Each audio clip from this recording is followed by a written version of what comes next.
ngi tudd capitaine Khoudia Ibra Mar maay commandé sapeur pompier bu Thiès bu Ngaye Mékhé bu Tivaouane bu Khombole ak bu Thiénaba tey boo gisee ñu ñëw ci gare routière dañoo commencé li ñuy wax la semaine des sapeurs pompiers parce que au niveau national dans tout le Sénégal dañuy organiser li ñuy wax journée sapeur pompier boo xam ne le 12 lay commencé. Maintenant comme journée bi le 12 la ñun dañoo bëgg balaa journée bi ñu def des campagnes de sensibilisation gën a jege mbooloo mi gën a jege askanu Thiès. moo tax ñu commencé ci gare routière bi nga xamante ne ni suñuy partenaire lañ ay chauffeur lañ di nekk ci kaw tali bi nga xamante ne ni suñu quotidien tali bi la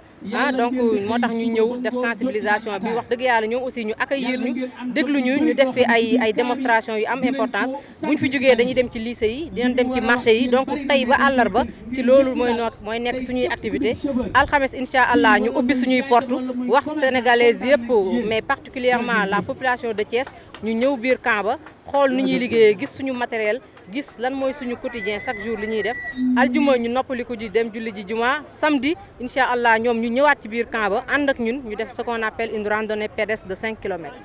waaw ñun dañoo yàgg ak waa garage yi dañoo yàgg ak chauffeur si parce que ñun mën nañ ne bu ñu génnee bu dul lakk souvent accident de la circulation routière lañ donc ñun li taxoon ñu jël suñu première journée bi. jagleel ko suñu papa yeeg suñu nijaay yi nga xam ne ñoo nekk ci garage bi c'est une manière de leur montrer que ñun ak ñoom ñooy liggéey mënuñu dem sans ñoom ñoom it mënuñu dem sans ñun li ko sama benn collègue waxee léegi rek ñun buñ sañoon dañu xëy dinaa attaaya ba ngoon maanaam buñ sañoon accident du am waaye nag comme déplacement day am te moyens yi mën nañoo am ay jafe-jafe dañuy ñëw woon leen naka la ñuy moytoo jafe-jafe yooyu parce que ci phase bi ñuy def nii moo ëpp importance comme ni ko olof di waxee fagaru moo gën faju li ñuy def mooy prévention maanaam ñun bëgguñu xaar rek ba jéeya am ñu door a wàcc sur le terrain on veut anticiper won leen carrément naka la ñuy moytoo jéeya tout en sachant que nag ne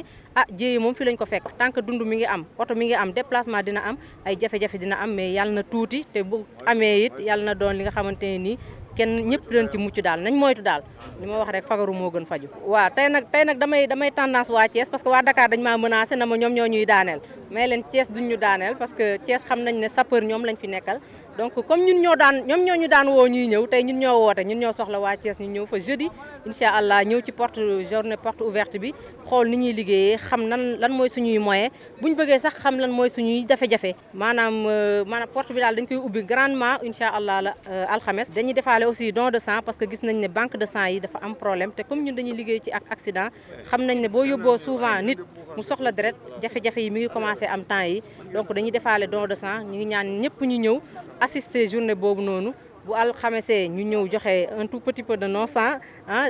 parce que li ngay mayee ci deret da nga koy xeeb waaye la muy sauver doo ko xam te loolu je pense que bokk na ci jaamu yàlla donc ñu ngi woo population Thiès bi yëpp ñu ñëw aljuma incha allah ñu noppaliku samedi aussi ñu ñëwaat comme ñun ay militaires lañ dañuy def sport donc samedi on va faire li ñuy wax benn randonnée pédestre bu 5 kilomètres ñuy woo population thiessoise yëpp nag te bëgg nañ aussi jël ndam li bëgguñu Dakar gagné ñi c'est pas pour rien ñu njëkkee suñu journée bi fii parce que comme li ma wax rek ñun ak ñoom dafa yàgg mais maa ngi leen di gërëm au passage di leen sant di leen ñaanal yàlla di wax ñoom aussi ñu ñaanal ñu yàlla parce que ñun soxla nañ loolu waaye ñoom it soxla nañ ko parce que oto moom boo ci xasee dugg rek sa départ nga xam waaye ku départ ku ne yàlla na nga arrivé donc maa ngi ñaanal yàlla sama papa yu mu fekk accueil bi wax dëgg yàlla ñu jël seen temps may ñu ko déglu ñu te xam nañ ne li ñu leen jox di leen ko jëfee donc ñun ñi ngi sant yàlla bu baax di leen ñaanal yàlla guddal seen fan jërë ngeen jëf. Bonjour, je suis le capitaine Khoudia Ibra Mar, je suis le commandant de la 21e compagnie d'incendie et de secours. C'est la compagnie qui regroupe les centres de secours de Thiès, de Tivaouane, de Ngaye Mékhé, de Thiénaba et de Khombole. Bon, on est là aujourd'hui pour commencer notre semaine parce qu'on va faire 3 jours de journée de sensibilisation, mais il y a ce qu'on appelle la journée nationale des sapeurs-pompiers qu'on va organiser à partir du 12 dans tout le territoire national. Donc la journée du 12 au niveau de la caserne de Thiès et dans toutes les autres casernes du Sénégal, on va faire ce qu'on appelle une journée porte ouverte et don de sang. Et le samedi aussi au niveau de Thiès, on va organiser ce qu'on appelle une randonnée pédestre pour clore nos activités.